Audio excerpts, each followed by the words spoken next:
कभी बड़ी खबर, कभी तेज खबर, कभी ताजा खबर, कभी पहली खबर। इस शोर और भागम भाग में दब जाती है असली खबर। पहुंचता नहीं पूरा सच आप तक, लेकिन ये शुरुआत। उठाएगा हर हकीकत से पर्दा, लगेगी सच्चाई और भरोसे पर मोहर। एक बार फिर आपके हक के लिए बुलंद करेगा आवाज। रीवा से अनिल शर्मा। रीवा शिवसेना ने बनाई रणनीति, सभी सीटों पर लड़ेंगी चुनाव। शिवसेना ठाकरे गुट के प्रदेश अध्यक्ष सुनील शर्मा ने मीडिया से चर्चा करते हुए कहा कि प्रदेश में चाहे सरकार कोई बनाए, लेकिन शिवसेना की उसमें बड़ी भूमिका रहेगी। उन्होंने ऐलान किया कि उनकी पार्टी मध्य प्रदेश की 230 सीटों में पूरी ताकत के साथ चुनाव लड़ेंगी। सुनील शर्मा ने कहा कि शिवसेना हमेशा हिंदुत्व की बात करती हैं और करती रहेंगी। उन्होंने बताया 26 अप्रैल को भोपाल में जन आक्रोश रैली की जाएगी, इसमें राष्ट्रीय नेता भी शामिल होंगे।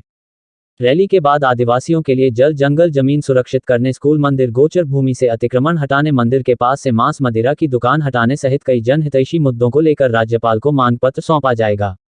प्रदेश प्रमुख सुनील शर्मा ने कहा कि जो विधायक पार्टी छोड़कर चले गए वे बाला साहब के सच्चे सैनिक नहीं थे, ना ही रहेंगे। हम लोगों का प्रदर्शन होगा, राजभवन जाएंगे, राज्यपाल जी को हम जनता की समस्याओं को लेकर के मांग पत्र सौंपेंगे, जिसमें प्रथम मांग है हमारी जल जंगल और ज़मीन आदिवासी भाइयों के लिए सुरक्षित की जाए।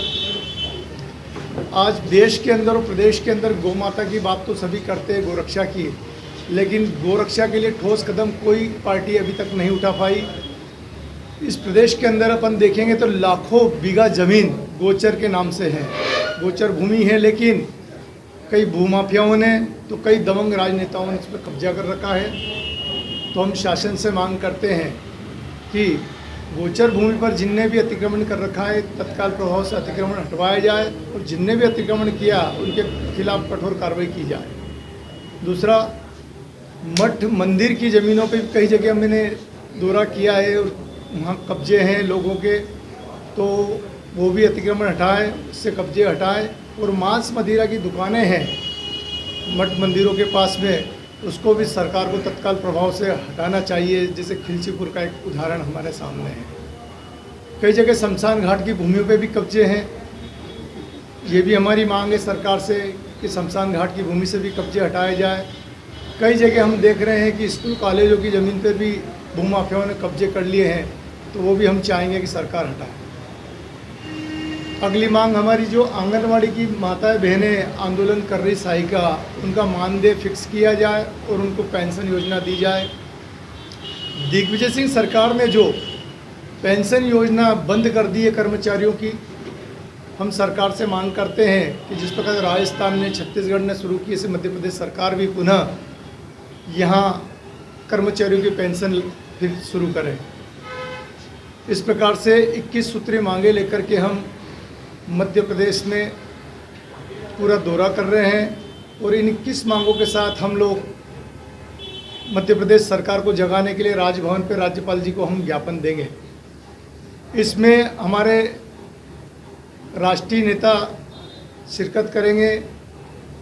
आनंद दुबे साहब हमारे राष्ट्रीय प्रवक्ता हैं शिवसेना के, वो आ रहे हैं। हमारे अशोक तिवारी जी राष्ट्रीय संगठक आ रहे हैं। हमारे राष्ट्रीय संगठक एक रविंद्र कुवेस्कर साहब, ये भी आ रहे हैं। मुंबई से राष्ट्रीय नेतृत्व अब उद्धव साहब ने मध्य प्रदेश का प्रमुख बनाया है। जब से मध्य प्रदेश में लगातार शिवसेना बढ़ती जा रही है, 2 बार हमने प्रादेशिक मीटिंगें कर ली है।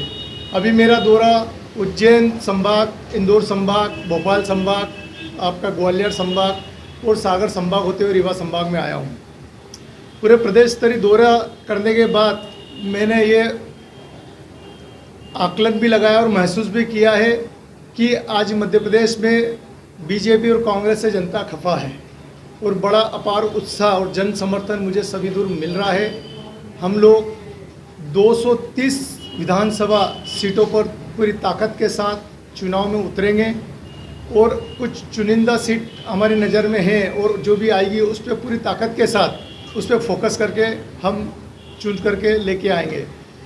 मेरा पूरा आत्मविश्वास है, जो मैं अभी घूम रहा हूँ, देख रहा हूँ कि मध्य प्रदेश में चाहे सरकार किसी की भी बने, लेकिन बिना शिवसेना के सहमति के या सहयोग के मध्य प्रदेश में कोई भी सरकार नहीं बन सकती है। हमारे माननीय बाला साहब जी ठाकरे ने कहा शिवसेना 80% समाज सेवा करती है और 20% राजनीति करते हैं। ये जितने भी मुद्दे मैंने बताए कुछ चुनाव को लेकर के नहीं है, ये सारे के सारे मुद्दे हमारे सामाजिक हैं। चुनाव तो 4 दिन बाद निकल जाएंगे, लेकिन हम लोग पूरे निरंतर, जब तक सफलता हमको नहीं मिलती है, जब तक शासन हमारी बात नहीं मानता है, तब तक हम निरंतर ये लड़ाई जारी रखेंगे। और आपको कहें कि कांग्रेस बीजेपी दोनों किसानों की हितैषी बनती है, लेकिन किसान जब अपनी मांगों को लेकर के उनसे कोई मांग रखता है तो सरकार उनका सहयोग करने की बजाय उनको पुलिस के द्वारा गोलियों से भुनवा देती है। आप देखेंगे कि बीजेपी सांप नाथ है तो कांग्रेस नागनाथ है। कांग्रेस भी किसानों की हत्यारी है तो बीजेपी भी किसानों की हत्यारी है। 98 के अंदर आप देखेंगे मुल्ताई में गोलीकांड हुआ, 23 किसान भाई शहीद हुए हैं कांग्रेस शासन में। 2017 की बात करें तो मंदसौर के अंदर 6 किसान भाई शहीद हुए। कुछ नहीं, उन लोगों ने अपनी जायज़ मांगे रखी थी, लेकिन सरकार को नागवार गुजरी। हम ये भी मांग करेंगे सरकार से कि जब बोवनी का वक्त हो तो 0% ब्याज पे उनको ऋण दिया जाए, ताकि किसान बुआई कर सके, खाद बीज ला सके, उससे उसका परिवार का पालन पोषण हो सके। कि उस वक्त किसान भाइयों की स्थिति बहुत गंभीर और बुरी होती है। और कोई प्रश्न हो तो आप बताइए। बताया कि कांग्रेस किसानों की हत्या कर ली है, वहीं बम्बई में आपने कांग्रेस से हाथ मिलाया, कांग्रेस से हाथ मिलाया ना आपने? जी बिल्कुल मिलाया। अब क्या हो गया कि इस तरह से कांग्रेस के बारे में आप कह रहे हैं? बीजेपी ने पीठ में छुरा घोंपा शिवसेना के महाराष्ट्र के अंदर। महाराष्ट्र में बीजेपी को हमारी शिवसेना को बड़ा भाई कहती थी, बाप भी मानती थी, और बाला साहब ने उनकी बातों पे विश्वास किया था। और बाला साहब ने कहा कि ठीक है, महाराष्ट्र हमारा, हिंदुस्तान तुम्हारा, और उसी तर्ज पर चलते रहे। इस कारण महाराष्ट्र के नेताओं ने भी मध्य प्रदेश में ध्यान नहीं दिया और बीजेपी ने हमारे साथ धोखा किया। क्या बीजेपी ने महबूबा मुफ्ती जो खुलेआम कश्मीर के अंदर आतंकवादियों का समर्थन करती है, आतंकवादियों के लिए बात करती है, उसको समर्थन दे सकते हैं, उसको मुख्यमंत्री बना सकते हैं?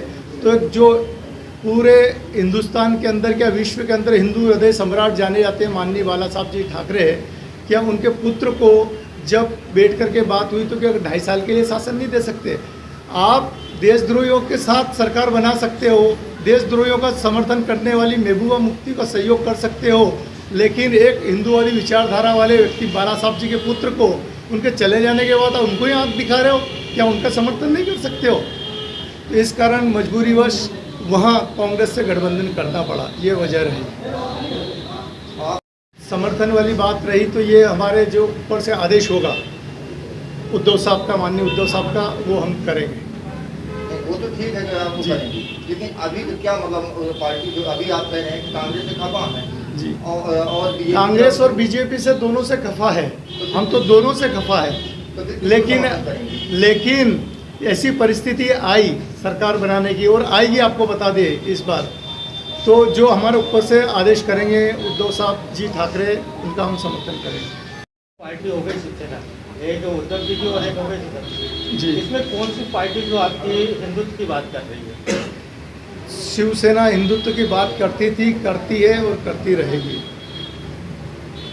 आप देखेंगे कि जो 2 पार्टी हो गई तो उसमें पूरा बीजेपी ने षड्यंत्र किया है शिवसेना के साथ। ईडी के छापे हो, आप देख ले सीबीआई के छापे हो, ये सारे छापे डला करके विपक्ष खत्म करना चाहती है बीजेपी, और उसी तर्ज पे उनने महाराष्ट्र में किया है। हमारे एकनाथ शिंदे, उनके घर छापा डाला, प्रताप सरनाईक के यहाँ छापा डाला, उनने सीबीआई ने छापा डाला है, ईडी ने छापा डाला, और फिर दबाव दिया गया और लालच भी दिया गया। 50 खोखे एकदम ओके वाला भी काम उनके साथ किया गया। तो उनने कहा कि पद भी आ रहा है, पैसा भी आ रहा है, और दबाव भी आ रहा है, अगर आप नहीं झुकेंगे, आप हमारी बात नहीं मानेंगे तो जेल जाना ही है आपको। और यही संजय राउत साहब, बाला साहब के जो शिवसैनिक, कट्टर शिवसैनिक है, वो कभी नहीं डरते, कभी नहीं झुकते। आप उदाहरण आपके सामने संजय राउत साहब का है। 100 दिन जेल में रहना उन्होंने मंजूर किया, लेकिन उन्होंने झुकना मंजूर नहीं किया। और ये सब डरपोक थे। बाला साहब के सच्चे शिव सैनिक नहीं है जो डर गए। 40 विधायक और 13 जो सांसद गए हैं ये डरपोक थे, इसलिए चले गए। अगर बाला साहब के सच्चे शिव सैनिक और कट्टर शिव सैनिक होते तो डगमगाते, नहीं डगमगाते, नहीं जाते। जिस प्रकार से हमारे संजय राउत साहब ने जेल काटना पसंद किया, लेकिन इनके सामने सर झुकाना मंजूर नहीं किया। जी, कि जिस तरह से मध्य प्रदेश में 3 पार्टी खड़ी है, चौथी है नारायण त्रिपाठी जी की भी आ रही है पार्टी, 230 सीट है आपकी जी, इसमें चुनाव लड़ेंगे। जी। बिंदु को कितना मानते हैं कि कितनी सीट आएगी? कितनी सीट शिवसेना की आएगी? कहे तो रहे कि पूरा मालवा क्षेत्र में बहुत अच्छा रिस्पांस रहेगा हमारा, ग्वालियर बेल्ट पे भी रहेगा, हमारा नर्मदापुरम से भी अच्छा रिजल्ट आएगा, महाकौशल से भी। अब अभी हम आंकड़ा नहीं कर सकते, बिंद में भी सभी दूर, लेकिन एक अच्छी स्थिति मध्य प्रदेश में शिवसेना की होगी। ये मध्य प्रदेश में 3 पार्टी जी, कांग्रेस, भाजपा, आप पार्टी जी, इसी में अब आ रही है नारायण त्रिपाठी की बिंद। जी। तो इसमें आपको कितना घाटा लगेगा कि ये 3 पार्टियां हैं, 2 तो आपने बोला कि कांग्रेस और भाजपा जी, मैदान में, इन 2 को किस तरह मैदान में आप मानते हैं? मैंने जो आकलन किया है, मैं प्रदेश का दौरा कर रहा हूँ, तो मैंने देखा है कि भाजपा से तो खासकर मोह भंग है जनता का। एक लंबा समय भी हो गया है, गौ माता के लिए इन लोगों ने कुछ नहीं किया, गौशाला बनाई, लेकिन उसका अनुदान कहाँ जा रहा है कोई पता नहीं चल रहा है। गौ माता पूरे सड़कों पर आपको घूमती हुई दिखाई देगी, और ऐसे में पूरा मुंह भंग है। और उसी का हमको जो एडवांटेज मिल रहा है कि लोग बड़ी संख्या में जुड़ रहे हैं। आज आप मध्य प्रदेश में देखेंगे भाजपा के साथ 60% शिव सैनिक जो गए, भाजपा जो मजबूत हुई है शिवसेना के टूटने से, शिवसेना की निष्क्रियता जो हमारे पहले रहे हैं प्रमुख, उनके कारण आज 60% शिव सैनिक भाजपा के अंदर है। और जब मैं दौरा कर रहा हूँ तो जो 33 साल से काम कर रहे थे और पिछले 10 साल से बिल्कुल बैठे हुए थे या इधर उधर कहीं दूसरी पार्टी में गए थे, वो सब मेरे साथ जुड़ गए हैं। तो बीजेपी से नाराज होकर काफ़ी लोग शिवसेना में वापस प्रवेश कर रहे हैं। मध्य प्रदेश में शिवसेना अभी की वर्तमान में स्थिति देखें तो 5 लाख से ऊपर कार्यकर्ता हमारे पास हैं पूरे प्रदेश के अंदर। और रीवा में, रीवा जिले के अंदर, रीवा जिले के भी अंदर करीब मेरे जो अभी ज़्यादा आंकड़ा है तो ये अच्छे से ये लेकिन 5-1 हज़ार कार्यकर्ता हमारे रीवा जिले के अंदर है। तो अगर 5000 कार्यकर्ता रीवा जिले के अंदर नहीं, 5,000 की कहा है रीवा जिले में, प्रदेश के अंदर 5 लाख। 5000 अगर है तो 5000 में कैसे आप मतलब विधायक और सांसद बना पाएंगे? दूसरी पार्टी के पास तो 20-20 रहते हैं, 25-25 रहते हैं कार्यकर्ता। जोड़ेंगे और प्रयास चल रहा है, जनहित के लिए लड़ाई जारी। हमने कहा ना चुनावी बात नहीं कर रहे हम, तो अभी सब सामाजिक मुद्दे हैं हमारे और ये निरंतर जारी रहेंगे। चुनाव तो 4 दिन बाद निकल जाएंगे और अभी प्रयास हमारा निरंतर जारी है। अगले महीने हम पूरे जिला स्तर पे नगर की जन समस्याओं को लेकर के पूरा आंदोलन करेंगे। दिन भर हमारा धरना प्रदर्शन रहेगा और आंदोलन रहेगा। अगले महीने हर महीने बड़े बड़े आंदोलन शिवसेना के लगातार जारी रहेंगे, होते रहेंगे। आपके कहीं छोड़कर आप अपने को मजबूत बना पाएंगे? नहीं, अन्य दल की बात करें या अन्य समुदाय की बात करें, जो देशभक्त लोग हैं वो हमारे साथ हैं। तो कोई मुसलमान हमारे साथ आए हुए हैं, अनवर जी वगैरह अभी यहाँ से आए हैं। तो शिवसेना किसी जाति विषय धर्म का विरोध नहीं करती है।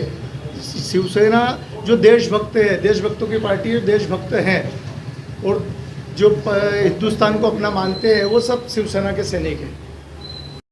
आते हैं जी, तो क्या है कि वो कांग्रेस में ना जाके या भाजपा में जाएंगे, ये क्या गारंटी रहेगी? मैं पूरा आत्मविश्वास से मेरे बनाए हुए हैं जो पुराने शिवसैनिक को पूरा हमारा जो है भाई लोग जो है पूरा भरोसा है और पूरे वो साथ शिवसेना के साथ रहेगा। बस नहीं होगा ऐसा।